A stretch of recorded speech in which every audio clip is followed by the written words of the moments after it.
Hello and welcome to another episode of the William Hill Square Ball podcast. Dave McIntyre with you as always, and joined by Darren O'Sullivan once again. How are we doing, sir? Good, Dave. We've got a great guest for you today on the back of a series of great guests. If you haven't listened to last week's episode with Mark O'Shea, please do. We spent about an hour and a half in Mark's company and he brought us down memory lane. And really, we could have done another hour with Mark. It was a joy to spend some time in his company. Make sure you subscribe to our YouTube page at the Square Ball Pod. Be sure you like this video. Drop us an L review as well. Suggestions for any guests you'd like to have on the podcast in the weeks to come. And don't forget to leave a comment or two and go back through our previous videos on YouTube where you'll see the entire bank of the Square Ball podcast episodes from last season and from this season, the likes of Tommy Walsh and Owen Kelly, Johnny Doyle, Kieran Whelan, just to name a few. Please do follow us on our social pages at William Hill Ireland on Instagram. There's more great sports content on there as well. Follow the Square Ball on Spotify or wherever it is you get your podcast. If you subscribe to us, that'll ensure that the new episode dropping every week will drop immediately into your feed.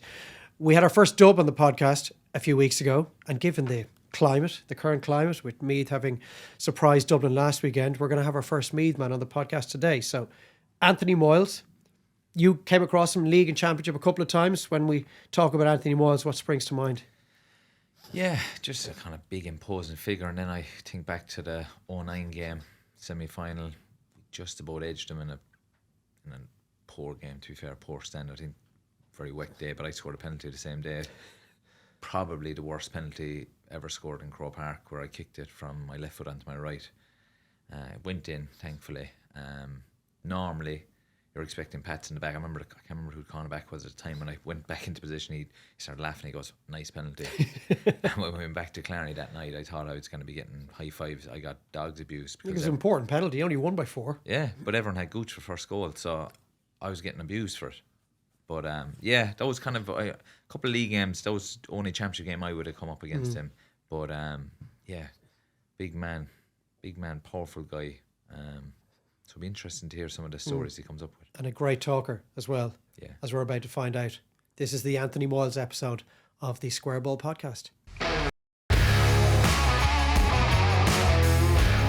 So our guest today is the first Meath man to grace the Square Ball podcast. We finally delved into the Royal County, a stalwart of football with Meath, a holder of 2 Leinster Championship medals across a 10-year inter-county career, also played international rules with Ireland.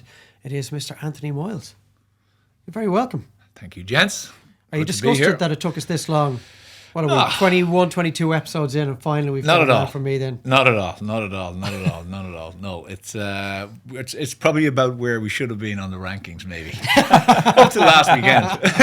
Well, you're in. Yeah, it was a great week now to come in. Yeah. It is a great week to come in. We should say to our audience and our listeners that our viewers, we're recording this in between Meath's win over Dublin and about 8 days out from the Leinster Final. So I'd say the county has just been buzzed since last weekend. It has. Yeah, I think probably because expectations were so low coming into the game. As was evidenced by the amount of Meath support that was actually in the ground. Yeah. And, you know, it's the hope that kills you. And I think for the previous, 15 years, you had kind of, anytime anyone thought, like even say during the Andy McEntee era, you're saying, okay, we might get close here today.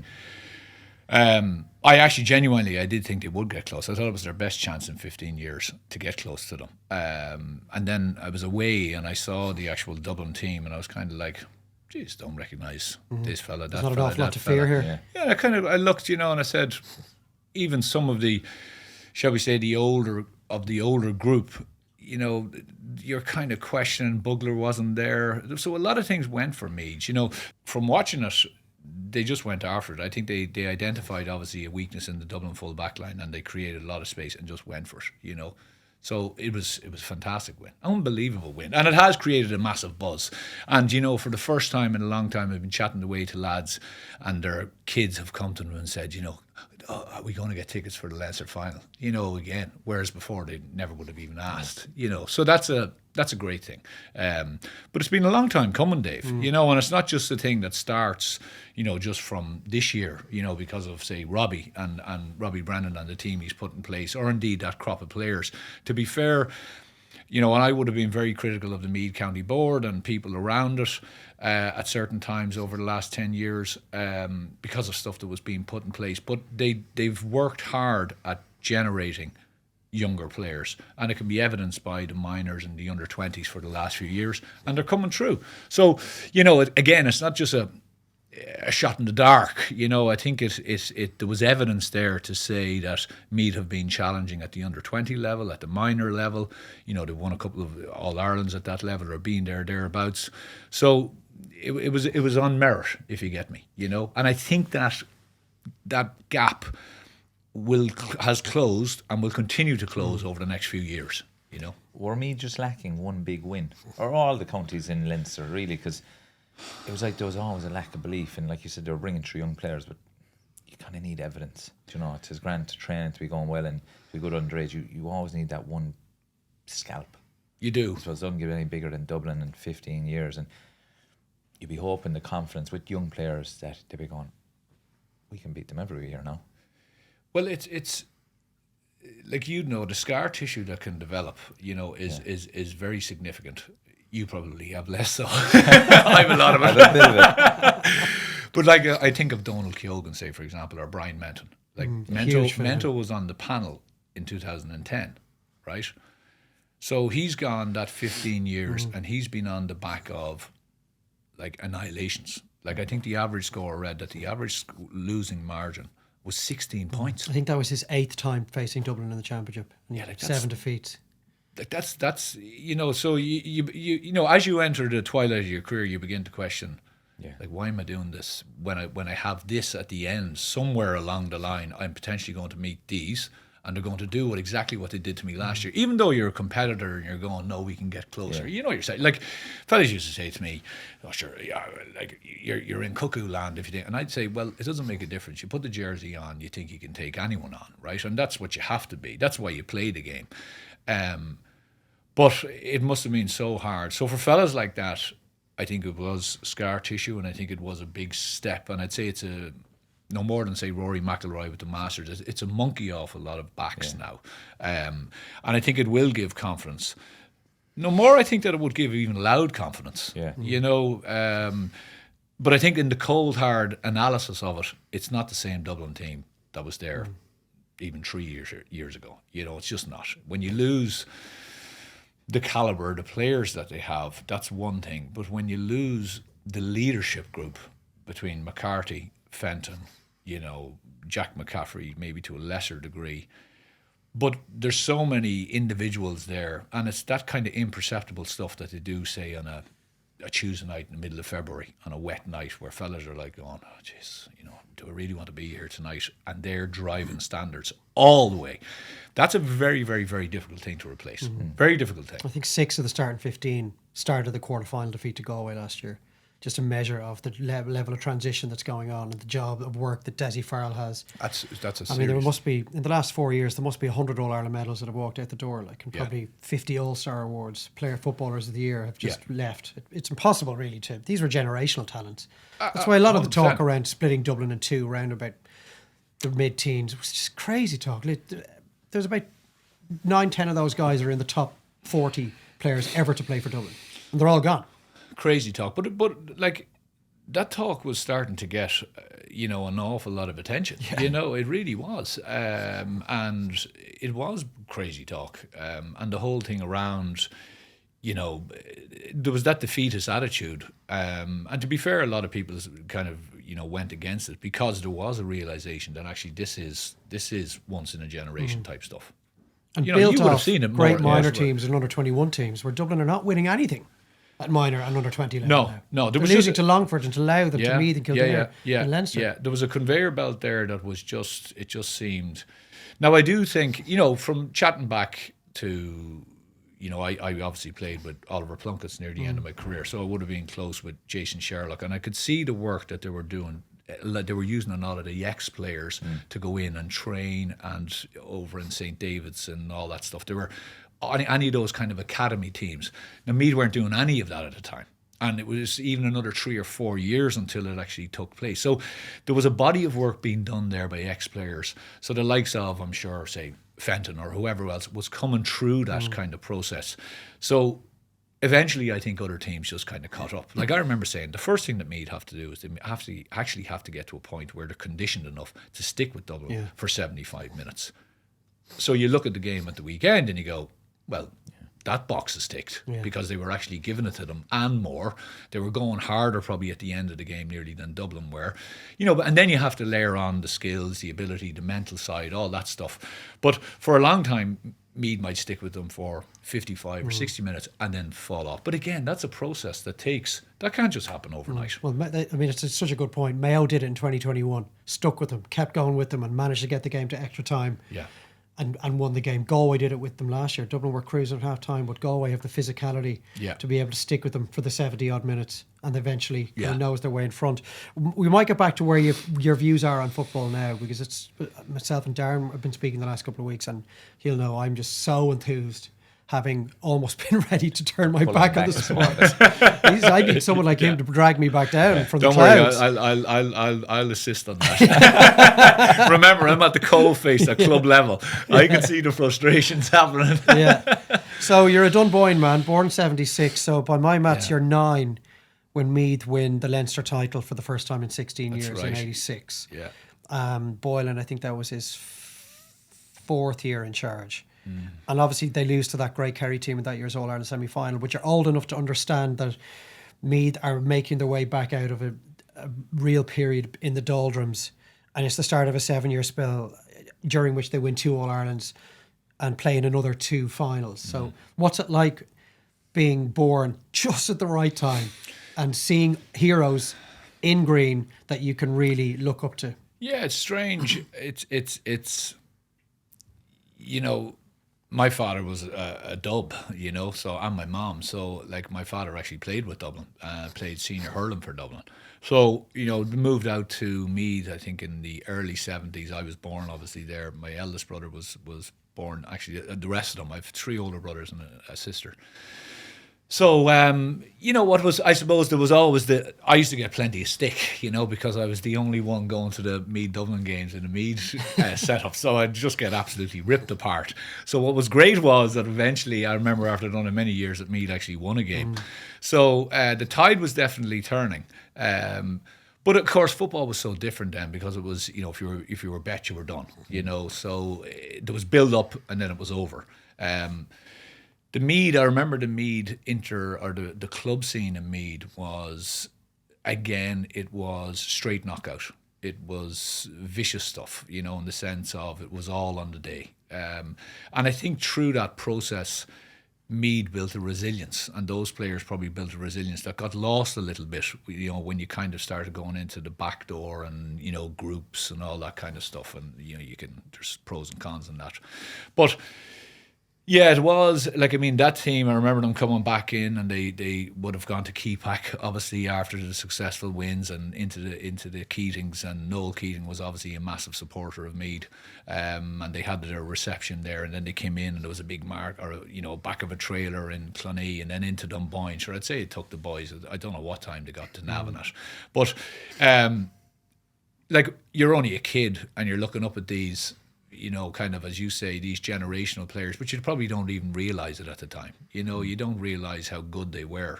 And I think you only really appreciate how good they were, or how different it was. Like, to be, Boylan, people talk a lot about Sean and the different things he did, but he was doing stuff then that was very much unheard of, and he was taking a lot of risks. Like, he was a hurling man. Like, himself and my father got on great because they were hurling men. Sean would never, I think, pertain himself to be a football person. But he was very close to jacking in the job. He didn't think it, the players, the famous story of the players going to him and asking him to stay with it. But I think through a process, again, he built a massive amount of belief in them. And he brought them to places that they were never before, both physically and mentally. And ultimately, he got them fitter than an awful lot of things. And I think they got buy-in because he was the first one again, but probably one of the first to do, a meal or get, steaks from no. So they felt special, whereas before it was just turn up, train, go home.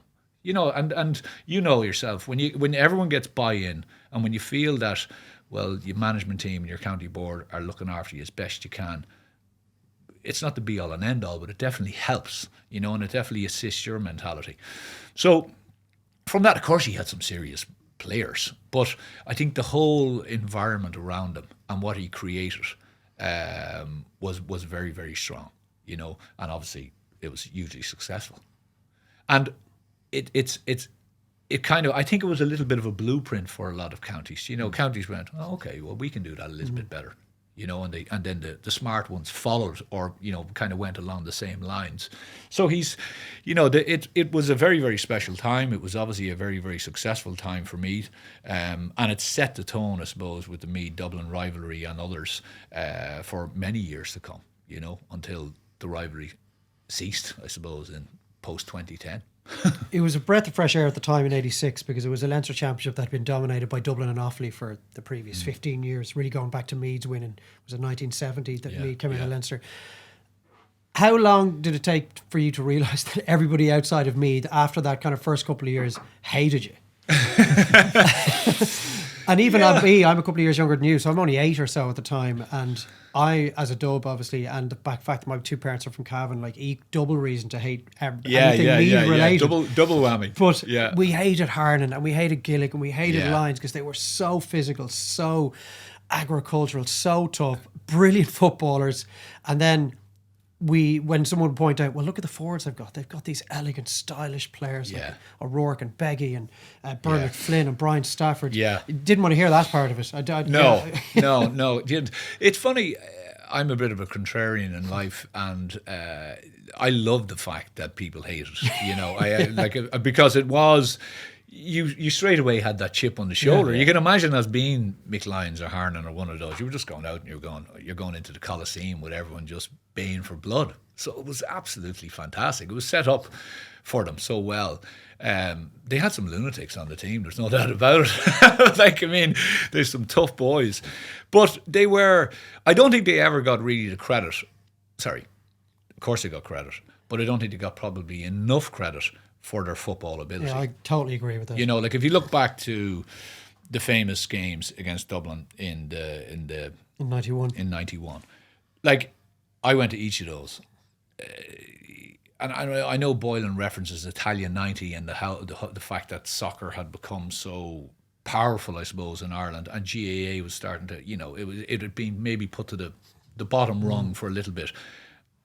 So you can imagine as a kid, Italian 90s, we've all did it. Like I remember, you know, sitting there watching Dave O'Leary with my football bag ready to go and like tears coming out of my eyes, all the family up in the Grasshopper Inn getting locked, you know, watching the game. Darren's too young to remember. Darren's arms looking going. Italian 90. Yeah. But it created, I suppose, an atmosphere where I'd say if you were in HQ in the GA, you're kind of going, you know, we're going to lose a lot of hearts here to soccer. So for that to come along and those games, then just all of a sudden put the GAA straight back front and centre. And like those games were, they were just absolutely unbelievable. It was unbelievable entertainment. It was just edge of the seat stuff. And by the way, on both sides, the will to survive and not to give in by both sides. And you had some unbelievable characters on both sides. Like, I mean, some unbelievable. And by the way, the Meath and Dublin lads, I'd say even till now, they've a lot of friendships from that. You know, they play golf together. They've a lot, as I said, a lot of lifetime friendships. Like Davy Sinnott, Bobby O'Malley, Bernie Flynn, Charlie Redmond, all the boys, they'd be very, very close. For any of our viewers and listeners who aren't of a vintage that they have experience of these 4 games. Yeah. I mean, this was the first year that the Leinster Championship became an open draw. Dublin and Meath had been separated and inevitably we're meeting in the Leinster Final every year. And, of course, their 2 names come out of the hat together. And, as you said earlier, it's straight knockout. There's no qualifiers, there's no backdoor, there's no Super 8s, there's no group stage.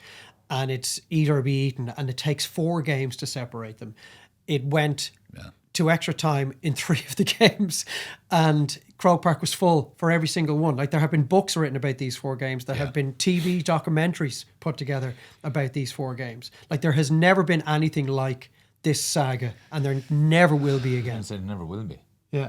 It's hard. It would be hard to top it, because literally there wasn't people were hanging out the rafters in Croke Park. Like there was fellas sitting up on top of the wall at the back of the hill. Like it was standing room only job. Like it was absolutely fantastic. And I kind of forget sometimes how old I am. But you're right. If you haven't seen or haven't watched or haven't read about it, you should do yourself a favour and do it. Now the pictures may be a bit grainy, but the point why I referenced that is the last score that Meath get to win the game when they should have been bet by Dublin. Dublin were by far the better team in every game. Oh jeez, well certainly the last game. Like I mean, I think Meath probably deserved. I think maybe the second or third. I thought they played a lot better, but I think in 3 of the 4 games, Dublin led by 5 points or more. Yeah, and the fight. But like even I remember chatting to Robbie O'Malley or even Coyler about, and they were saying, we should have been bet out the gate the last day. Like how they were still in touch. It's actually stomach churning. Yeah. Like it should have been. I encourage listeners and viewers to go back and watch it. I have never watched it. Yeah. I can't. I can't. It's Jesus. just like that was the beggy point. I know what I'm is going to the get you most for Christmas sickening. now. It's the most sickening moment of my sports fandom. Beggy point is just like your life is ending here. But obviously it's before my time. Yeah. But like even before we got to the conversation, you talked about the knockout and the resilience of it. You talked about Sean Boylan getting the boys fed and you feel special. Then you talk about everyone outside hating you. That's only going one direction. Like if you're in that circle and you're in that dressing room, like you said, the knockout, it builds something different, a doggedness in a team like that. If you think everyone hates us and the guy over Sean Boylan, the Miko documentary was getting the boys fed, get them looked after. All of a sudden they'll go through walls for you. And I've met Sean Boylan a handful of times and he does make you feel special. And he's the type of guy that you're going, I was in awe of. I was in my late 20s when I met him and I was still a bit shy, a bit embarrassed like a child. Like I can imagine being in the dressing room, this guy is going to bat for us, he's going to get us looked after. Everyone else hates us, but this guy loves us. I can just imagine, like with the characters you were naming out there, kind of going, we're not getting beat. Even on days where you should get beat, like you don't get beat. Well, thankfully, Meath did get beat eventually that year, but it was the end. Like I think you must have played nearly 10 games. Meath must have played nearly 10 games in that year's championship, but eventually kind of down. Get the legs on them at the end. And a good and a serious down team as well. We've been talking for 20 minutes and we haven't even started into your career. So we're getting wrapped up in nostalgia here. It's such a good feeling to be able to look back at some. Yeah, but my point just to finish is that the final score, the Beggy score, as you referenced, that was probably the best bit of football that was played for the whole thing. But it started with Mick Lyons right in the cornerback position. You know, and it was real catch and kick stuff back then. You know, like I mean, it was. You know, some of it's hard to kind of look. You know, there wasn't soloing going around the player. Wasn't really heard of. You go through the player, all right. But it actually, the final score is a brilliant bit of football. You know, up the field. Probably about the only bit that was played by Meath in that game.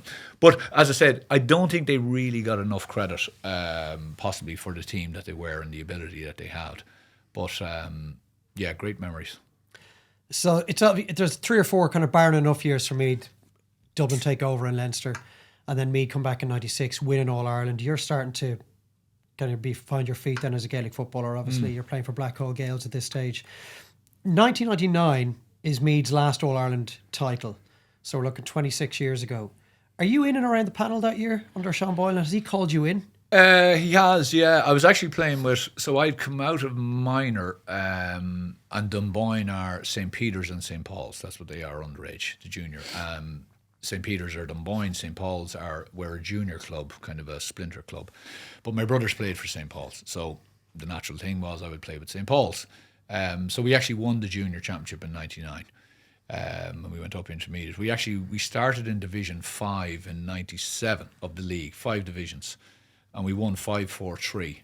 And we were a hair's breadth from going into 5-4-3-2. We were a hair's breadth from going into Division 1. So it was quite a successful team, real band of brothers. There was only about 20 odd lads, you know, real junior team. But we won the championship. And that year I played for the Meath Juniors in Tullamore against Offaly in the first round. The night actually United won the Champions League final against Bayern. We had a good bit of crack. We ended up in Flannery's that night, as you would. But yeah, so that was I played pretty well. I think I played midfield. I got 3 or 4 points, I think, from midfield. So I was motoring well. And Sean then sent out the smoke signal came out, as it would. He wouldn't call you himself. But anyway, back then, no mobiles, of course. But I was asked to come in and train the following week. But I was actually finishing my degree in DCU, and I had already arranged to go to the States to play football and the usual. So I had everything set up, myself and a couple of pals. So unfortunately, I thought about it long and hard, and, being whatever age it was, 20 odd, I was kind of thinking, will I do it? And then I was all set up and letting people down. So anyway, I went and went over and played football over there. Great time, fantastic. But remember sitting there at whatever time it was, 6 or 7 a.m., most of my watching matches going, that's another win. Oh, that's another one. Oh, there's the Leinster Final. Okay. And just rolling on. And I got back for the All-Ireland Final. Went into it, and tinged with a bit of just what could have been type thing. Well, what could have been? Like, how close were you? He's only called you in to train with the panel. So, can you envisage a scenario whereby after a couple of weeks you were impressing so much in training that you actually become a live factor in his thinking? Who knows? I could have come in and got injured, and be gone, or I could have come in and been absolutely terrible. But Sean would you'd have the A's versus B's, so on a Saturday morning, they might bring some club lads in and, you'd make up the numbers. It wasn't one of those. He genuinely, he'd asked me to come in and just train with them, so, I don't know where I could have ended up, but my competition probably would have been the likes of Nigel, but Nigel was 18, he was one of the youngest ever to win. Because you're 22 at this point. So, David Gallagher was in there. Could I have, I came back, I won the junior with me, or St. Paul's. I'd missed the quarterfinal. I got back for the semi-final and the final because obviously the club stuff was all delayed until Meath were gone. So it actually was kind of perfect timing. And I remember we were sitting in the dressing room after it, or before the game, and the programme was done, 6-page programme. And Meath were playing Clare that day in the National League, because the National League back in those days, you had 3 rounds pre-Christmas and you had 3 rounds or 4 rounds post-Christmas. So the first game up was Meath versus Clare in Navan. And I was named half back or half forward. And no one had told me. Boylan hadn't said a word. Yeah, there was not a thing. Had there been no collective training since the All-Ireland Final win over Cork? Well, there had been, but I hadn't been involved in it. You put your name to the starting 15. Yeah, so I'm playing for St. Paul's in the junior final, and then I'm playing for Meath afterwards. And sure enough, we win, and I'm sitting there and we're celebrating. The next thing, Sean comes in, Boylan comes in, and he knocks on the door and comes in, and he's shaking everyone's hand because he know all the lads. And then he says to me, "Come on, Anthony, come on out." And I'm like, "Do you?" And he's like, "Oh yeah, come on, get your gear on, take the jersey off." And I'm like, "Okay." I'm like, "See you lads." So I go up to the other dressing room. He brings me in. But had you forgotten about this? Were you just concentrating on the No, I didn't know. Game. I hadn't a clue. But sorry, I knew. But I saw from team. the team, but I was thinking that there's something. I looked at it and went, just concentrate on the match. And at no point has anyone in the Meath County Board spoken to the polls hierarchy saying, "Look, are you planning on starting him for that? Is he going to play the whole game? Not a word. We're going to have a car waiting for him after the match." No, because it was all we were playing in Navan, so it was all at least we were in one dressing room. We were in dressing room 3, and the Meath boys were in dressing room 1 down the hallway. So Claire were in dressing room 4. Did you start then? Yeah. No, I went in, he brings me in, Mocky Regan, the masseuse, introduced me. I think John McDermott was down getting a massage, and he's like, "Oh, how you doing?" And I said, "Oh, grand, yeah." And then down into the dressing room, and I'm literally being brought around like a kid, shaking lads' hands. And then he goes, "Go on, go ahead and celebrate it. You're all right for today." I says, "Okay, back up." Was that his plan all along, do you think? It could have been. That is my Anyway, the following week we were playing Sligo, and I started that day. Yeah, so that was it. That was the start of it. And but that's Sean, Yeah. Just the kind of Sean was funny. He'd always be testing you in small, simple ways. Like if I had said, "Oh, sure, I can't play," but the fact is, I took the jersey off and I said, "Okay." I said, "If you want me to play, I'll play." I'm not saying was he, but he throughout my career with Sean, there was small things. Some things I failed on. And some things I probably passed on, but probably only passed on. And it gave me great lessons as I got later in my career. And even now, as still involved in managing teams and managing players. It's those small things that you can really tell the difference between a leader and a follower. Some things that they just decide, small things they say, but have big, because most lads train hard, but it's the other stuff around it. It took me a while to learn that. But Boylan was always testing you on those little things. Did the Blackhall Gales move occur after that? And after that, yeah. Were you trying to put yourself more in the shop window kind of a thing? Was there a bit of acrimony over that move? No, we went up intermediate, and I think we stayed up year one, or maybe I think we went straight back down. Like we literally were a band of brothers, and a lot of the lads were older. Like I was the youngest on the team. My brother Barry was 5 years older than me. He was playing with the Meath juniors at the time. He had ambitions of going on as I had. And I remember we had a meeting and it was like, look lads, we're going to have to train more than twice a week, because it was Tuesday, Thursday. That was it. And the boy said, I've wife, family, kids, job, can't do it. It was a junior. Still, even though very successful, it was really starting to wane. So with their grace, we left. Okay. We were originally meant to go to Dunboyne, actually. We were going to go to Dunboyne, and then silly politics got involved. So we went to Blackhall Gales. Leo Turley was the manager of Blackhall Gales. They had been intermediate, had just gone senior, and his ambition was get promotion from intermediate year one, stay senior year two, and win at year three. And that's what we did. Yeah. Right. Yeah. So you're very much in people's minds now, and you make your debut against Offaly in the Leinster Championship in 2000, but as you said already, you're beaten, you're done by the 4th of June. It's over. Your first championship. Crazy campaign. year, yeah. So no back door still. And we had been motoring really well. We got to the Division 1 final against Derry, and it was a replay. Graham gets sent off, which he's done for then the first round. We end up picking up about 3 or 4 injuries. And I ended up starting at 6. And Offaly were a good team. They had some serious players. Colm Quinn, they'd some serious talent. Leinster champions 3 years before that. They won the league in '98 as well. Yeah. They were a proper team. Vinnie Claffey was kind of coming to the end, but was still well able to go.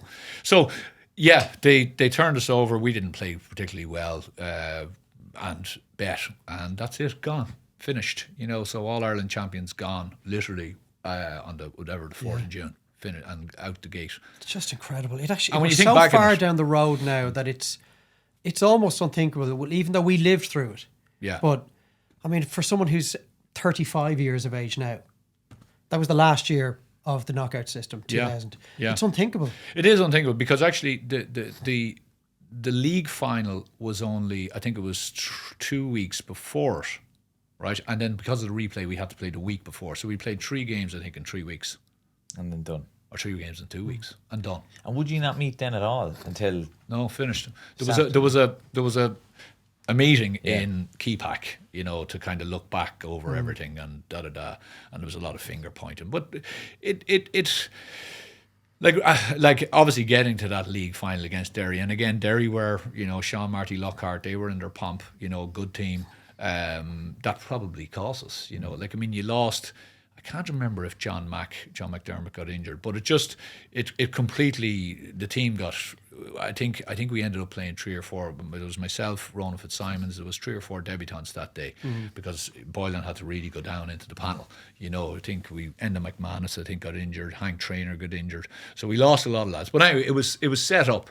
But of course, if you had a back door, you could have got back on the road, because obviously all the main lads were still there from '99. Well, the exact same thing happened to Galway the following year. All Ireland champions, losing the first round of the Connacht Championship. They go off, first year of the qualifiers, lick their wounds, All Ireland champions 3 months later. Yeah, and catch us, 3 months later. Yeah. After us, obviously, catching Kerry.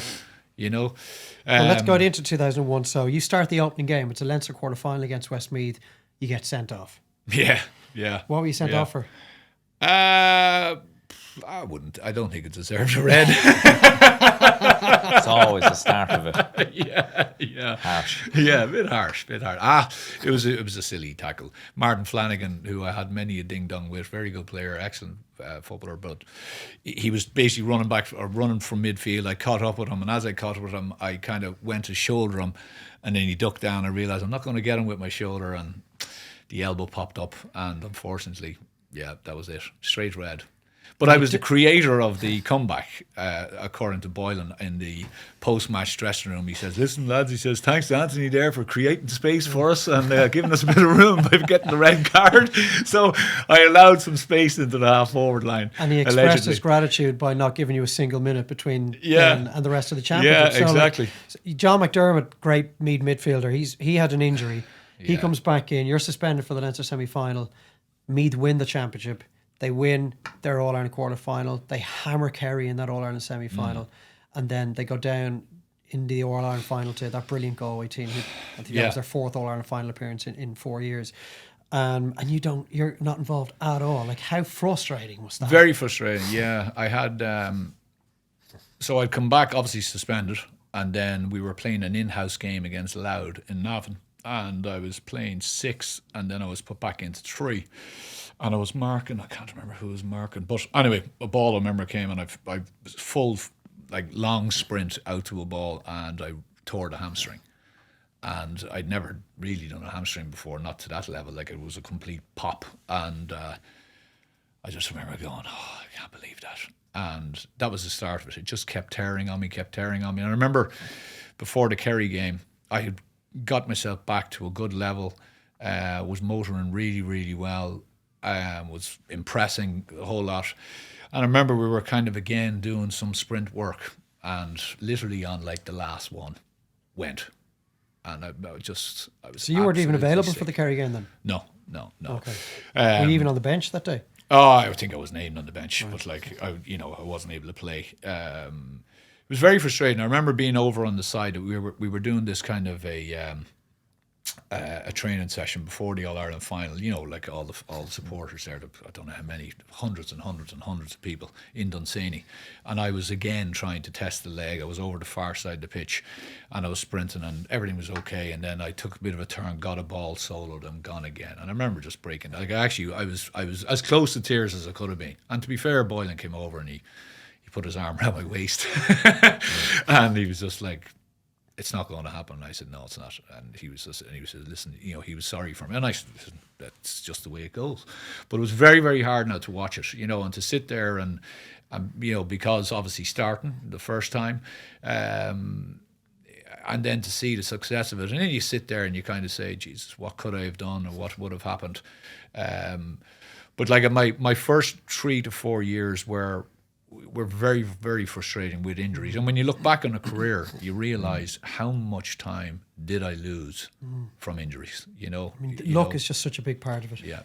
When you were getting injured, what was it like between training sessions and matches, like rehab-wise? Then would you have had to be like the lads now, would it be Monday, Tuesday, Wednesday, and it was very much tailored towards individuals. Yeah.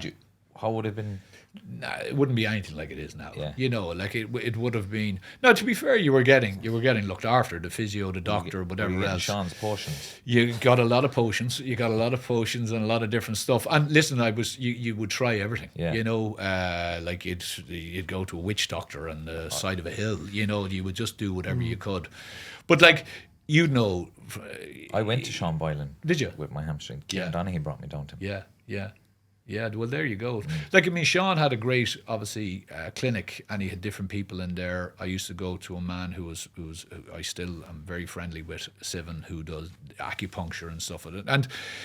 But what I would say it was I had come from a base level of training. The first year, the load was okay, and then my body just wasn't ready for it because the training wasn't equipped for it back then. When I think of what fellas go through now from the functional training stuff about, really strengthening the hips and the glutes, all that kind of stuff. Like lads were pinging hamstrings a lot back then, because really you were running whatever you were running, and your body wasn't really, everything was upper body. You know, all I remember doing was chest press and squats. You know, you weren't doing the stuff, and I was obviously susceptible to it. And it wasn't until I really got to a point where I got a handle on that my career actually started to improve, and the amount of time that I could be on the pitch improved. You know, but it was Jesus, it was frustrating. There's nothing worse than injuries, nothing worse than it, and especially when you're watching a team that's going well and you're kind of saying, you know, and it was a great environment, you know, and it was a hard environment to be around, you know, because, you know, I remember going to training sessions, and he used to do this thing all the time where you'd line up at both posts, you know, you'd have the forwards on one side and the defenders or midfielders on the other, and there'd be a man outside, usually someone kicking ball into the forwards. So it was always favouring the forwards. So you might do like 1-on-1 or 2-on-2, but you'd be looking across and you'd be like, geez, I'm lining up against Ollie, you know, or we're lining up against Graham, or lining up against Trevor, and you might go down and tie the lace. Oh, you go ahead of me there, you're all right. That's a trick that never gets old. No, exactly, yeah. Just keep doing it, and you're like, okay, I'll go in against him, that's all right. But like, it was like, you actually think about the nervous energy that was down there, because you were playing. Like I had never and have never seen players as skillful and as good. Like Ollie Murphy was. Just he turned you inside out. He was unplayable. He turned you inside out, then you come back for another one just to have a laugh at you and just to, you know. And then he was just so lackadaisical and just like, sorry, he had a massive steal. That's what people don't realise. Like Ollie would give it to you and he'd take it, but his way was just so. Everything was calm when he got the ball, you know. Not unlike the Gooch to that kind of. Everything seemed to slow down. I was just about to say, it's like it's a bit. They have extra seconds on the ball just to look up and see passes that most people don't. Yeah, I know he was.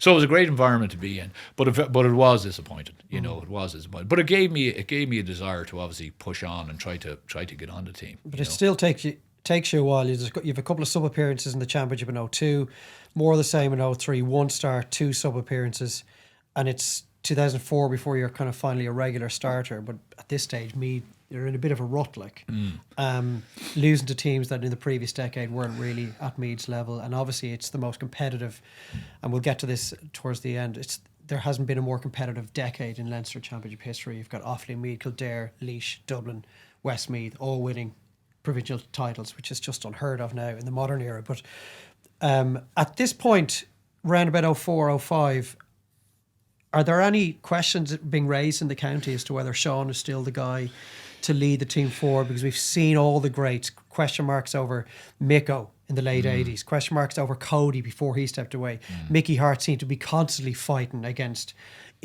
within Tyrone before he stepped away. We saw with Ferguson at times at Manchester United, people questioning whether he was still the man to lead them in the darker days. It seems like you're raising questions over an all-time great, like a saint in the county. Yeah. But are there fingers being pointed at that point that maybe this man has just outstayed his welcome? No more than what you say about all of those great managers. Anytime it would come up that there was, okay, who's going to put their name forward to go against them, no one would. And really there was only one man, which was Eamon Barry, who ended up becoming the manager when he stepped away. So Eamon would always put it in all the way. I don't know how many times he put the name in, but there was none of the ex-players would do it out of respect. And I think he was always going to be afforded the decision just to say, I'm backing away and I'm done. Did Sean stay on a year or two more than he probably should? Maybe. I think post 01, 02 was a bit of a disaster. And I think, looking back at my own career, I was getting very, very frustrated. I nearly walked away from it, to be honest, in 02, 03, because I was playing good club football. And I was, we won a championship with Blackhall. And are you fit? Yeah, I was man of the match in the final.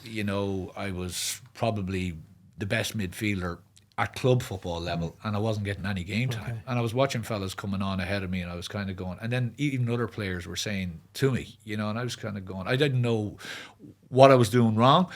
Would you ask him? Yeah, I got to a point, and I think... How old were you then? I was probably 25, 26, maybe so you should be at the peak of your powers. Yeah. But I got into a bit of a rut, and I don't know if you ever found yourself in this situation, but I was questioning everything, and I was watching everything, and I was watching Sean talking to the selectors, and I was getting very paranoid, and anything that would be said to me, I was blowing it up in my head. And I was going down training with a view of, I have to do better, I have to do more. I was playing a game on a Sunday, and then I was training hard on a Monday morning, and I was pushing myself hard, and the more I did, the worse I got, because everything my head was just playing tricks on me completely. And I remember I went totally consumed by this. I was getting time. consumed like, by I suppose it, playing for your county is supposed to be fun, like. Yeah, well, it's not always fun. No, it's certainly. I actually found that the more you taught, the worse things got. And Big you're like, you just overthink things. Like you're saying, you'd see him talking to Dave, and you're like, going, "Oh, he's telling Dave he's going to be starting out. Dave plays in my position." Yeah. And like obviously you want to enjoy it, but obviously it's serious when you're there. But the enjoyment does go, and you can get a bit bitter. Bitter is the exact word. My mother used to say she'd know from the car door whether I was picked or not picked, because, and I'm not that type of person. I would go down and I would be, positive around the place, but it definitely started to grate me. I was obviously working in Dublin, I was commuting, I was starting work early, 8 o'clock, then I was living in Dublin, so I was up at kind of 6:30. I was getting home most nights around maybe 11:30, 12 from training, so it was a constant grind. I was saying to myself, I remember going for a walk with a pal of mine around Stephen's Green, and I said, I'm done. I said, I'm packing this in. I said, I'm not getting out of it what I'm putting in. But I remember a brother of mine then had a chat with me, and he just said, look, he said, you need to get out of your own head here, because it's not doing you any good. And it's funny then, once I actually said, you know what, I'm just going to play. Like, I was playing for the club completely different as I was playing. So it actually, I think I wanted to blame Sean or blame the management, but actually it was me. I wasn't showing them what I could do. And when you start getting restricted and you start, you could give a ball and then you're like, oh, I won't give that. Whereas with the club, you would have just done it. You would have done it. You would have went for the shot and you would have backed yourself. But that last second, of course, in your mind when you're about to execute, that's the difference of whether you can do it or you can't do it. So my best football that I really played was when I did that, when I started to do that, and I brought my club stuff in. And then I probably became a bit more of a leader around the place. But I think it probably also coincided with Sean moving on from the other lads. There was probably fellas that he had a lot of loyalty to who had probably finished a year or two before, and he kept with them, and he probably should have infused the team with a bit more youth. So it was a messy period for me now. 03, 04, 05 was very, very messy, and 06. That's ultimately when Eamon Barry came in. Yeah. Well, you're 7 when Sean gets the job, and 23 years later, he's still your manager, and he's finally gone. I mean, just the rap sheet is it's astonishing. 4 All-Irelands, 8 Leinster titles, 3 league titles. So it looks, as you say, it's Eamon Barry that has to come in, but it doesn't go well for him either. And then Colm Coyle takes over. Yeah. Another member of that brilliant Meath team, and maybe second only to possibly Mick Lyons in terms of a reputation for playing on the edge. Yeah. Teaked up. Colm's listening. I'm trying to be as generous as possible. And if anybody wants to get an insight as to what I'm talking about, just YouTube the Mayo Meath All-Ireland All-Ireland final row from 1996. There was an awful lot more to Colm Coyle as a player than just that little bit of fisticuffs, but you get the idea. So look, you don't make much of an impact in 07 in Leinster, but you get on a run. It has happened so many teams over the years in the qualifiers. You get knocked out in the quarter-final of the provincial championship. You enter the qualifiers in round 1, and you have to win 4 games to get to the All-Ireland series. And that's exactly what Meath do. Like, you beat Down, you beat Fermanagh, you beat Galway. And then, and Dara said earlier, when you're talking about the win over Meath last weekend, does it just take one win? And you face Tyrone in round 4 of the or in the All-Ireland quarter-final. A brilliant Tyrone team who'd won the All-Ireland 2 years before that, would go on to win the All-Ireland the year after that. Is that like one of the standout victories of your career? Yeah, I think it is. It was funny, the belief was built throughout that qualifier run. again, we were much maligned, from the previous four. And I think a lot of stuff happened in Meath as well. There was success of obviously the teams in the 90s, and then 99, 01, and then a lot of fingers were being pointed at this current crop. Do they want it? There was a lot of stuff even said by a lot of ex-Meath players in the media, questioning their desire, their commitment. You're constantly being compared to these teams. Well, we were, and it was so recent, of Yeah. course. Like, people gave up comparing lads in 2020 because it was whatever 20-something years ago. But when it was 2004, 5, 6, you were comparing them only to a team that's gone the last decade. So it was very fresh in people's minds. And I think it was very, very unfair. And it didn't help with the pressure amongst the team. I don't think it helped with the confidence amongst the team. So to be fair to Coyler was a certain type of manager, in the sense of I personally, I didn't think Coyler necessarily liked me as a person. And I didn't think, but he picked me as captain. How did he give you that impression? It wasn't anything specific, but I just, Coyler is a quiet man, but ultimately I think what he was able to pick out certain things, and what he wanted obviously was, I was vice captain to Nigel in 06. Nigel was captain, and when he came in, he said, right, we want to have just one way that we're going to go, which is committed. Right, because Coyler was a very, very committed individual and played that way, and it wasn't anything specific with regard to him not, but maybe that was again me being in my own head, right? But he gave an unbelievable sense of belief in that squad, and he did it because he backed them, and he was very, very open to taking on criticism and various different things, and he shouldered a lot of stuff that year, and it was a big move for him because obviously Sean was only gone and he was the first one to step up. But we got massive amount of confidence, I think, during that league or that qualifier period. The Galway game, it was one that stood out. But yeah, that Tyrone game, we clicked that day. Now Tyrone had a couple of injuries, and they were kind of. But I'll always remember Mickey Hart said something prior to it. He said that if we play to our ability, we'll beat Meath. And I remember saying to the lads, I said, yeah, but what if we play above our ability? Will they beat us then? And we got them that day. We played really, really well. I was playing at 11 actually, but I would go back and act as a double 6, and I was just there for breaking ball and just delivering ball inside. Like Stephen Bray was on fire. Brian Farrell was playing really well. Graham was obviously still playing well. We Kevin Riley, Darren was still there. Darren was playing full back. Seamus Kenny. Like we had a serious team. Nigel was midfield. So like it was a really top quality team. A lot of confidence came from it, and we were full value for that win against Tyrone, full value, and unfortunately we went into a semi-final. I again did my hamstring. You don't get to play. I didn't get to play. Yeah, so All Ireland semi-final gone, and there was a 3-week gap, but I did it on the Tuesday night after training. So. Unfortunately, listen, again, one of these things, could it have been avoided? Yes, it probably could have. But we did a fair, hard session on the Tuesday. Which after the Tyrone game? Sunday. Yeah. And there obviously there's night out after the... Correct, yeah. I think there was a night out and a bit of a day after the following day, but, because we had the 3 weeks. But anyway, he was obviously trying to just run the gargle out of you, was he? It wasn't necessarily Coyler's fault. Coyler wasn't there, actually, but it was just, I'm not going to... Maybe it could have went for me doing something else, but it was just really, really, really unfortunate, and we went into that game, and I think we had settled into a nice way of playing, and the role I was playing, I think, helped us a lot. But anyway, we met Cork, and it was okay at half time, and then they pulled away in the second half.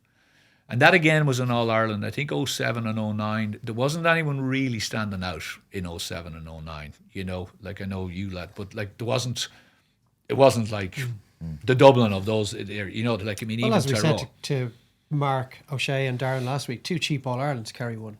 Well, I mean, Wouldn't say They don't that. really count for much. He loves to dig. He still has them. Yeah. Yeah. They're only soft when you win them. Yeah, exactly. Yeah. Was there a feeling that you had that this is the beginning of something, or that is there a nagging feeling that deep down that you guys have really overachieved here? No, I think we had finally gone okay. When you looked around, you said, there's some serious quality here, and I think we had to throw off the shackles of a lot of people who were doubting the team and asking questions of the team.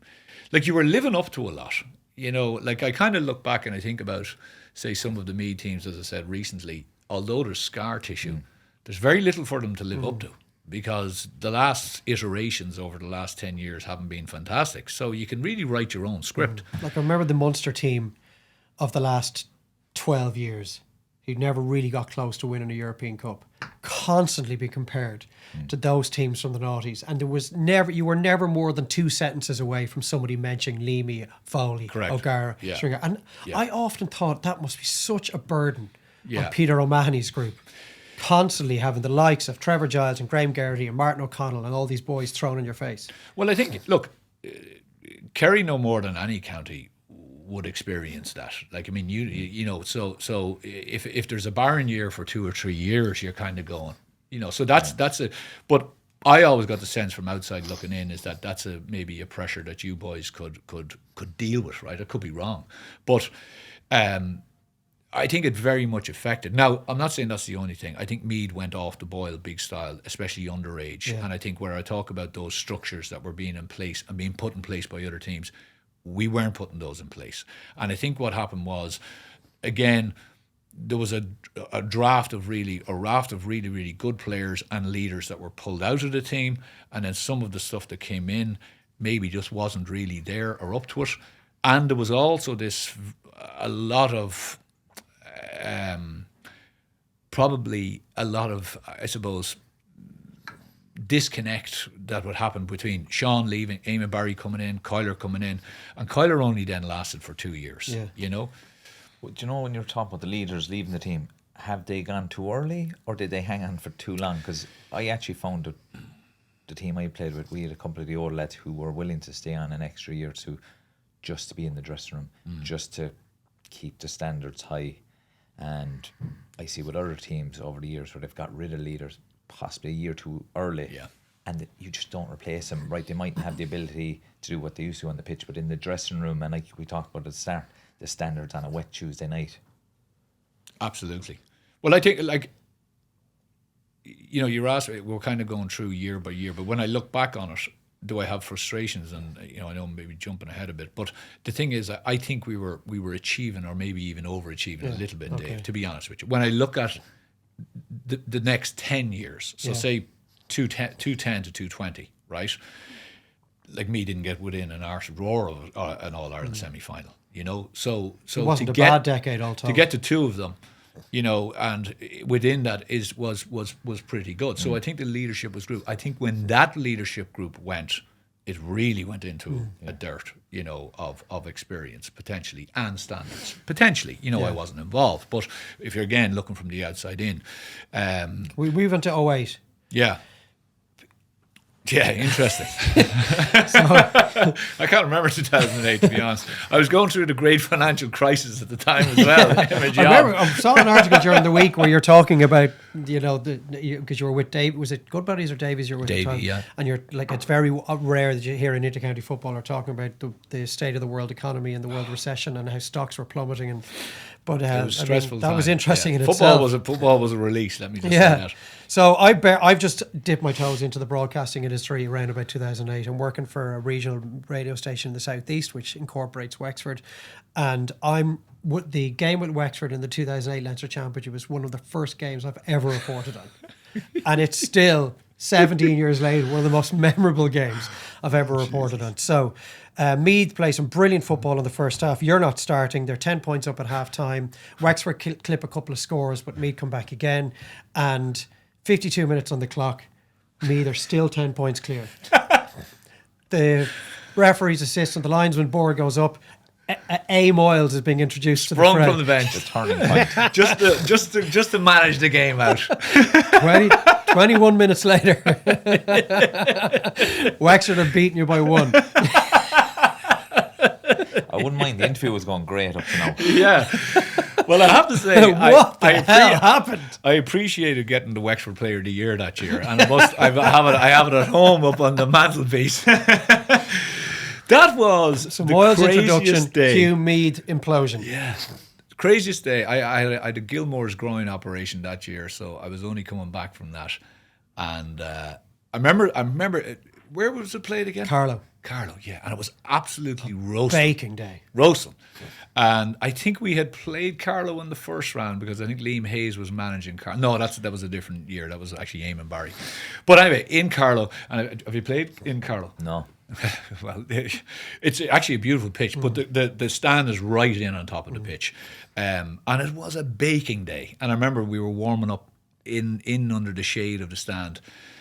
I remember just watching the football. I was just kind of going, this is by far the best forward play we have played in as long as I'm with Meath. Like, it was unbelievable. Keane Ward was on fire. We could have been 40 points ahead at halftime. That, like, it was literally home and hosed. Game is done. Wexford were beating Dockett, and like the crowd were hooping and hollering. Like, it was finished. And literally, yeah. Well, it obviously. It all coincided with me coming on into midfield or wherever I came on. But I will say the referee did turn against us. Hang on, They got a few handy ones. You lost the last 18 minutes by 11 points. I mean, the referee would want to really have had a stinker. Jeez, everything went wrong. I think Brian Farrell missed a 21-yard free right in front of the post. I think Joe hit one off the crossbar, came off the crossbar, bounced, hit the goalkeeper at the back. Like, it was just scrambling. I think Mark Ward was sent off. And then Matty Ford just decided to do Matty Ford things. Literally kicking points, not even looking over his shoulder. There was a bit of a breeze. Kicked one from the sideline. Yeah. It was, and it was funny. I don't think I've actually ever been involved in a game, be it club or county, where you can feel it slipping, and you're kind of going, there's no way to stop this. Because actually all we needed to do was to get one score, and we just couldn't get a score. We could not get a score. The Wexford goals, I remember, looked like they were about 4.5 miles away. It was just like, how are we even going to get up there? What's it like in a dressing room after? Oh, jeez. It was great crack. Do you know, were you kind of aware, geez, I came on 20 minutes ago and we were done, we were home and hosed? I wasn't the only sub, I will say. Dave left out the other subs. Yeah. No, but It must be like a morgue, is it? The dressing room. Well, that was the end of that. That was the end of that year. Like, we were bet by Limerick in Limerick. 4 goals Limerick scored against you. Yeah, I was injured again. I think my groin wasn't right, and Coiler on the way back on the bus. On the way back, I think we got to Kells, and he stood up and he said, "That's the end of it for me, lads." He says, "Best of luck," and he just got off the bus. That was it. Everyone was like, Did he just retire? Is he finished? He resigned. And that was it. See you, lads. That's the best for me. Best of luck. But I tell you, if I was him, I would have probably done the same because, you know what? The year wasn't great. It was funny. Again, you only kind of realise this when you a lot of grey hair. But in management, there was... The management setup wasn't fantastic that year. There was a bit of a kind of a split, you know, and it was very obvious to the players, right? And one was saying one thing and someone else was saying another thing. There wasn't there wasn't a harmony, you know, within. So we had gone from a very successful year the year before, and the sand was shifting. So it was, although when you look at the first half against Wexford, you say, Jesus, this team could go win a Leinster. There was a facade, and all you need to do is crack it. And unfortunately, it was cracked, and it was cracked that day, and then just everything fell asunder. You know, and it was a pity as well. In fairness, they got to the All-Ireland semi-final that year. Yeah, they beat Armagh in an All-Ireland quarter-final. This is a good Wexford team who pushed Dublin really close in a couple of Leinster finals. Yeah. As we say every bloody week on the Square Ball podcast, the clock's going to start coming against us, and I still have some stuff that I want to talk to you about. So if it's okay, because I know people often accuse me of trying to pick out the negatives because their stories are more fascinating. I'm going to gloss over 09 when you get to another All-Ireland semi-final, which is terribly unfair. an Arrow defeat to Dublin. They're en route to the provincial 5 in a row at the time. You beat Waterford, Westmeath, Roscommon and Limerick in your run to the All-Ireland series, and then obviously lose to Kerry in an All-Ireland semi-final. But it's 2 semi-finals in 3 years, followed by 2010. Yeah. And we obviously, of course, given what's just happened, need to talk about 2010 because Meath have just beaten Dublin for the first time since that game. Yeah. When you pile the goals in on top of a Dublin team that are obviously overwhelming favourites, and then we know we're going to get to what happens with Louth, and the rematch of that provincial cider is coming up in a few days' time. Yeah. So, like, it's just history repeating itself all over again. Talk to us about the game against Dublin. That was an astonishing game of football. Yeah, it was great. Yeah, it was great. Again, Eamon O'Brien and Robbie O'Malley came in 09. Coyler had left, as I said. So 09 was a very, very good year, very successful year. We bet Mayo, and we were. It was that game actually, the Kerry game, again, one of those games where you look back and said we could have won that game. Oh, he scored a penalty. Actually, it was the worst penalty ever scored in Croke Park. That's right. Yeah. Well, I pulled Gooch back, and now, as I said to Gooch, I said you went down fairly handy there, But anyway, it was that was actually, but it was an awful wet day if you remember. It was a bad day. Yeah. Yeah, bad day. We kicked so much ball away, but it was thereabouts. It wasn't a fantastic game, and we could have potentially, but. 09, that was okay. I think the boys well bought into Eamon and everything else. So 2010, I think we went into that championship with a lot of confidence. We came in under the radar a little bit against Dublin, but we knew we had the forward line to really go at them. I can't remember. I was playing right half back because they had a fella from Kilmacud Crokes. Kilmacud, I think, had won the Leinster that year.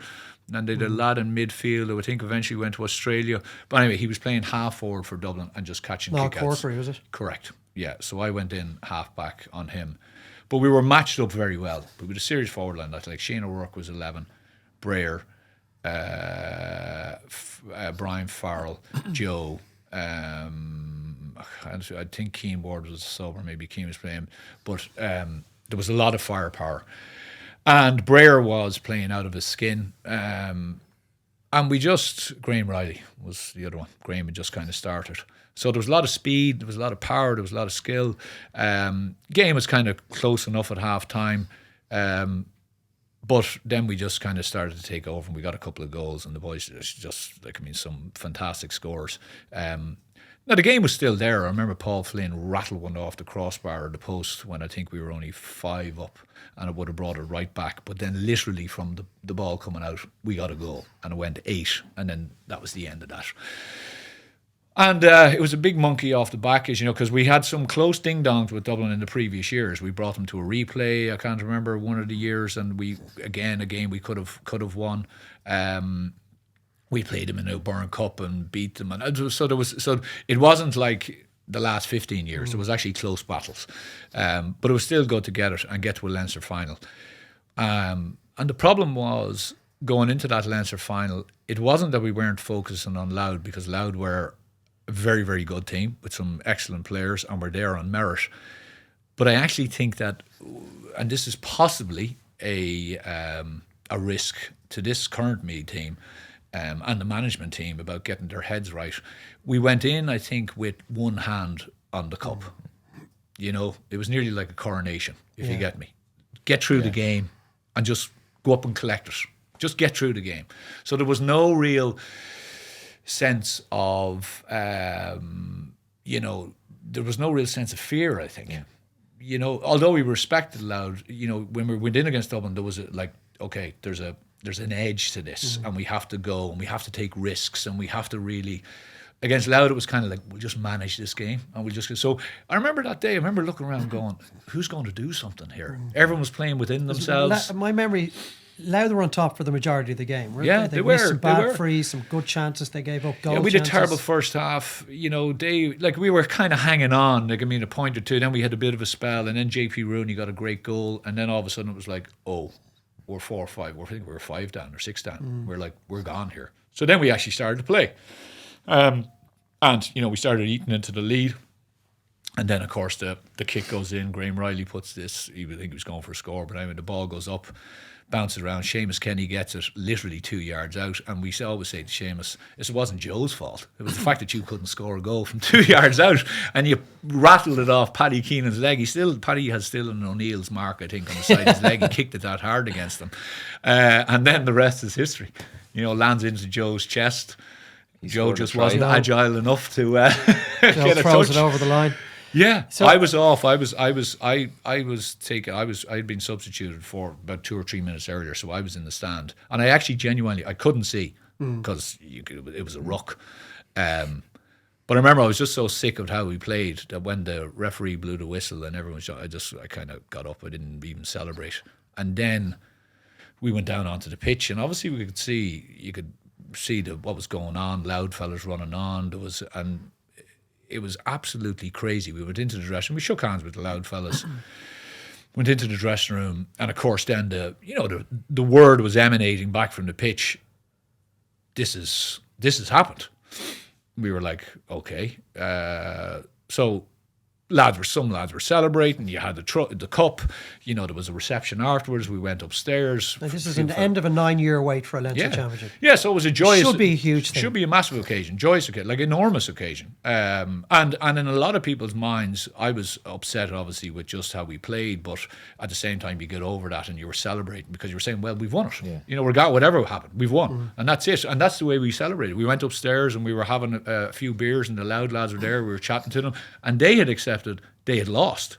Now they were annoyed, but they were like, well done. And then there was a couple of times, we might see you next week. And we were like, well, if we do, we do. What, just hinting towards a replay? Yeah. That So was there was kind of talk at the end. already of a replay. Yeah. By the time we had left, so then the next thing was, I can't remember who came over and said, right, lads, beers down, back on the bus.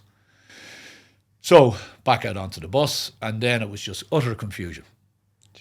What's going on? It's a sad way to, you wait so long to win something and you can't really enjoy it.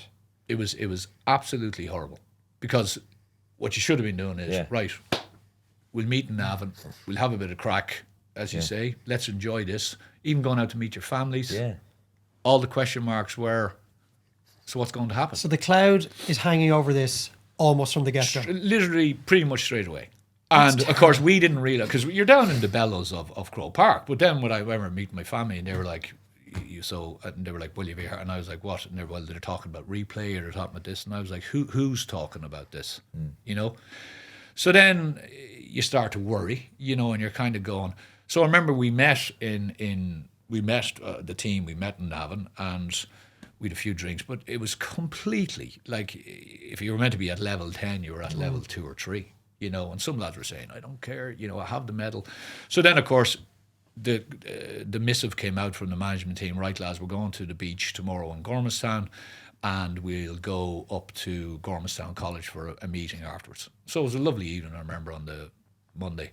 Went into the sea, did a bit of a run, whatever. Back up, and we sat outside. I remember this kind of circular grass verge thing, nearly like a little amphitheatre, and we all sat, and Robbie O'Malley and Eamon O'Brien were in the middle, and they were talking to us. And literally the county board were on the phone, waiting. And we were kind of going, that's exactly what we said. It was like, so the boys said, listen, we have to have a meeting, and we have to discuss this. So at that stage, it had all blown up. Like, it was Joe Duffy, it was banana stuff, Joe. Was there pressure Sheridan being put on the players to Well, be the group of people to suggest that magnanimously, sportingly, that you should be offering a replay? Correct. So as we found out during the meeting, it was, right, well, this is being put to you. So total abdication of responsibility. So to start, I remember Chris O'Connor. Chris was, 19. And he said, I have this medal in my pocket. Why would I now give it to someone? And then I remember Nigel Crawford, who's a lawyer. Nigel going, sure, you can't. He's like Nigel was a refereeing he's like, mistake. if I'm legally, he says, you look at this from a legal perspective. He says, what you could do is you go back to minute 1 and say, well, there was actually a mistake there in minute 1, so I want to replay this game.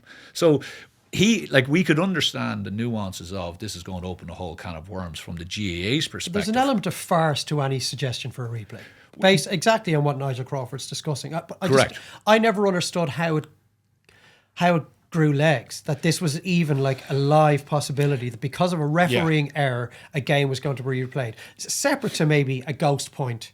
Yeah. Or yeah. you know, one that, an obvious wide, and the stills from the photographers can show you the ball has actually gone wide. That's a little bit different, but just a referee misses something, as you say, you could go back through every tight game in the history of Gaelic football and hurling. Exactly. Yeah, you know, send us an off that shouldn't have been sent off, whatever it was. But what annoyed me was how it was dealt with. So what was done was it was nearly a show of hands that night, right? And it got very emotional. You know, very emotional. Some lads didn't feel comfortable with it, as in we should offer it. You know, like, I mean, maybe this is being tarnished. So you had every, you know, now, to be fair, Eamon and Robbie and the boys, Donald Curtis, they gave everyone a chance to speak, which was the right thing to do. But of course, some lads were hungover. Some lads were kind of going, I don't want to be here. Let me just go home. You know, I've won my medal. What's this all about? Let's prepare for the All-Ireland quarter-final.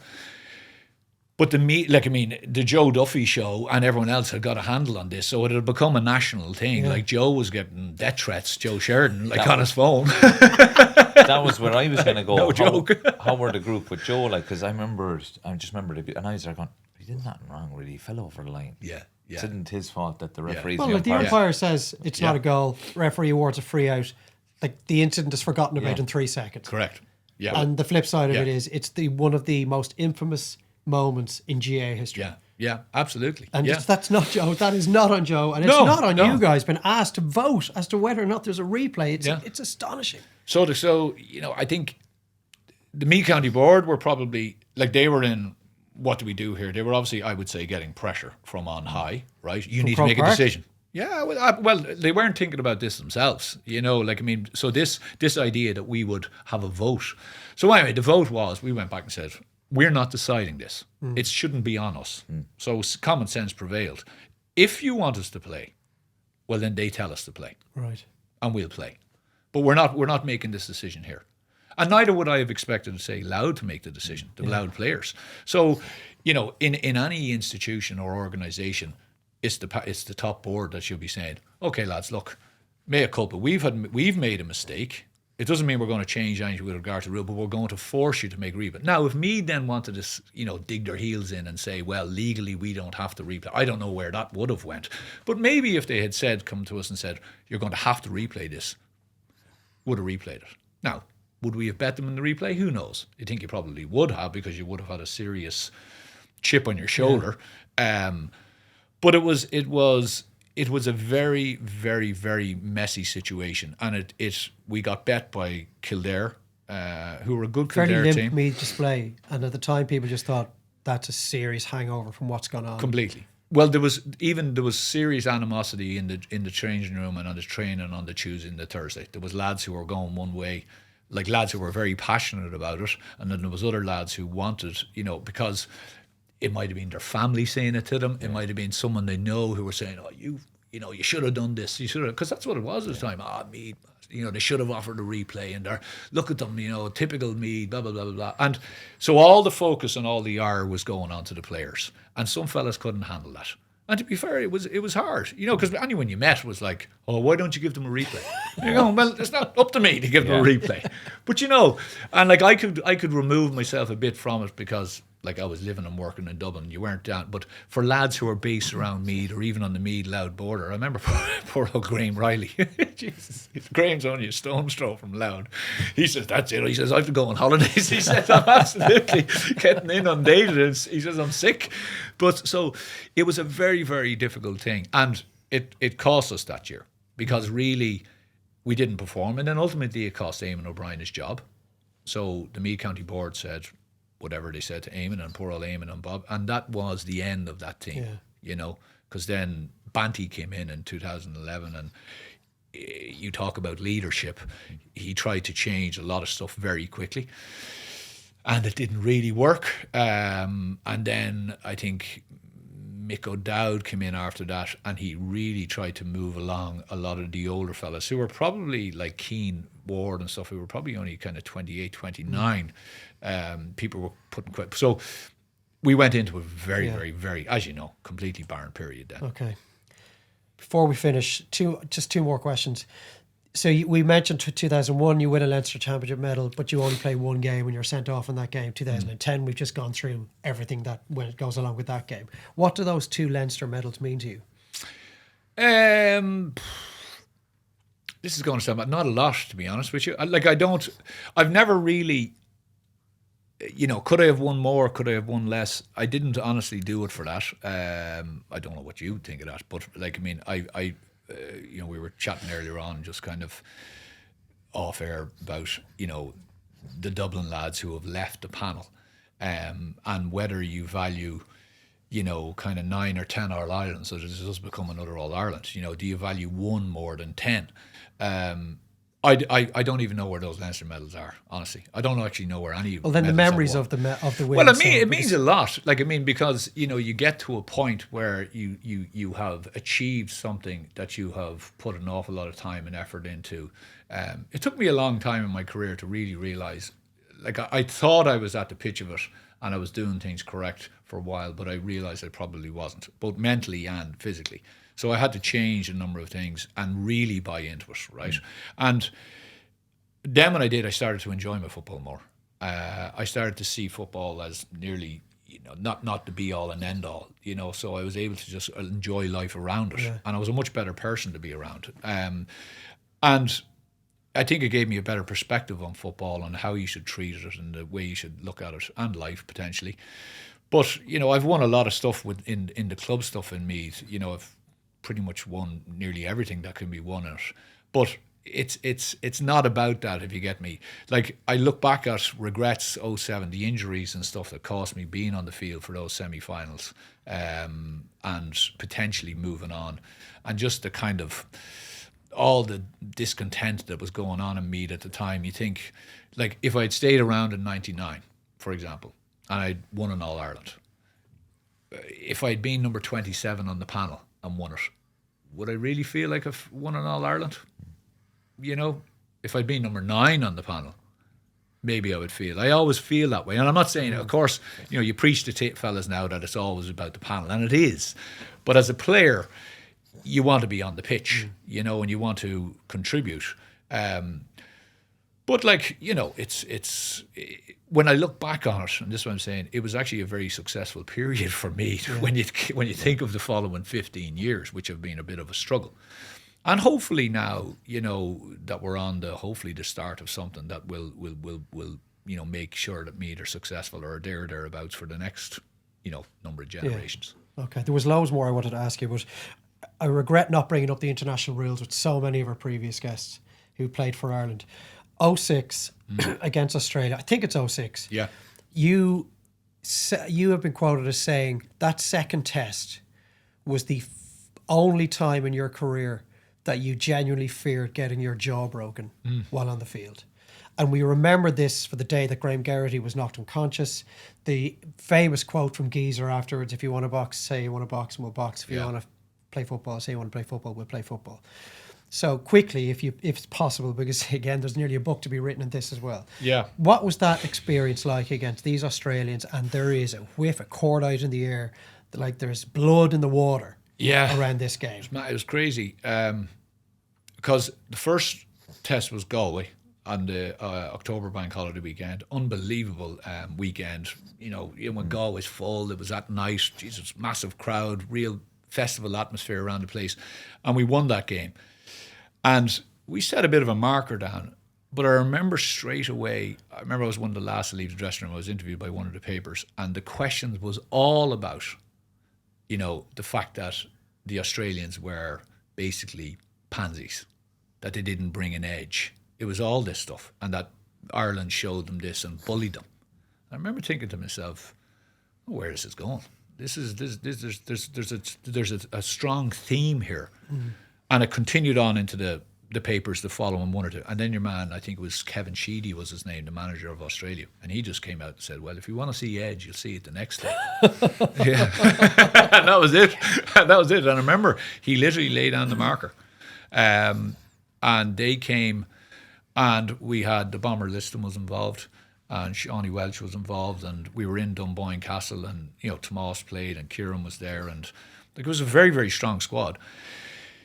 But I remember being done by Castle. I remember sleeping. You know the usual, you go to play, you don't sleep well anyway. But I remember tossing and turning and I was just thinking, and we were ready, the boys had prepared us. They said, listen, there is, as you say, there's blood in the water here. Yeah. This is what's going to happen. And we didn't know. And the Bomber told the famous story about the one when he was playing where the Australians just turned around, each to a man, just turned and hit their opposite man. This is in the 80s. It was absolute wanton violence in the game. So they just turned around, bang, had to throw up, and everyone just got stuck in. So we were ready for that. We were prepared for it. But like I've never had a fear going into any game. Never. And I've played some crazy stuff. Played a lot of North Meath teams. When you're up there from South Meath, you might have a restless night. But, you know, never ever would I've, because you don't, you know. But that night, I was thinking, Now, I was marking Barry Hall as well, which probably was an added incentive. But actually, he was actually sound enough. To be fair, he wasn't at all dirty. He was hard and he was tough. But again, from the throw up, it just all started. I remember Sean Marty was out on my right, and I looked over, and he had 2 Australians on him. I was in the stands that day, and the top tier. So you get a bird's eye view of everything. There's scuffles everywhere. There's lads on the ground everywhere. Yeah. So the game was continuing on. Tig was taken out of it in the throw up. So Tig Kennelly, he was on the ground. He was gone. Was this one Galvin was sent off before it started? I can't remember. No, I don't think so. That a couple years later. Yeah. But Paul got done as well in it. Graham obviously got thrown and knocked out. But anyway, Sean Marty was over here with 2. I ran over to help him. And they kind of they had a fella called Michael Voss, who Voss was marking me at the time because Hall had gone in for the throw up. Anyway, they walked in a goal. Now, they were by far the better team in the second game because they ran us. You know, they didn't kick the ball as much. They tried to kick it in the first game and we kind of picked them off. But in the second game, they ran it. But also, it was like, you have nerves and you have butterflies going into the game. But this was a genuine, you're just watching around because anything could happen. You just get clocked, sucker punched from. And it was that kind of dirty, ridiculous atmosphere. It was like, I've never seen Boylan as... I've seen him getting annoyed and getting vexed at things, but I have never seen the man. I actually was looking at him, kind of going, someone needs to take him away here because he's going to do something or say something that is totally out of character for him, because he was absolutely so annoyed with your man Sheedy, and he really stirred it up. Now he really stirred it up, and it wasn't good, but it was a great experience, but. It was a packed house. There was 80-odd thousand people in Croke Park, and it was just, it was a poor way to end that, it really was. Probably didn't help that we went out into a nightclub after the Galway game, and the Australian lads ended up in the same place, and O'Mahony, Aidan O'Mahony, I was actually standing not far from him. We were chatting, and I turned to my left. And there was one of the Australian lads on the right. And next thing I heard, "You Irish." And I turned around and O'Mahony had said something to someone. And it kind of, there was a bit of, the bouncers were called in. And then it was like, "We'll see you next week." And I was like, right. There was a lot of poking the bear going on, I think. There was a bit of poking the bear. And the bear decided, yeah. Jesus. But, brilliant. Anthony, it's been an unbelievable hour and a half. Yeah, no, gripping stuff. Thank you so much. You brought us through so many incredible stories there. That is the Anthony Moyles episode of the Square Ball podcast. So, as we always say every week, please subscribe to our YouTube page at the Square Ball Pod. Throw a like on the video. Leave a review as well. If there's anything that particularly stuck out from today's episode with Anthony, leave a comment. Any suggestions you'd like to make for future guests, please do so. We've taken a load of them on board from some of the very helpful people who've got in touch with us over the last year and a half or so. Do remember to go back into the archive, joining Anthony, and this is what is season 2 on the Square Ball podcast. We already have Tommy Walsh and Owen Kelly and Mark O'Shea, Kieran Wheel and Johnny Doyle. Some brilliant episodes on the back of what we brought you last year as well. The vast majority of last year's episodes haven't dated in any way, so dive into the archives there as well. Make sure you follow us on our social pages at William Hill Ireland on Instagram. More great sports content on there as well. Follow us, the Square Ball on Spotify or wherever you get your podcasts. It'll mean the feed will drop an update for you every week. We'll be back next week with another brilliant episode of the Square Ball podcast. For now, thank you so much for watching, or indeed, thanks a million for listening.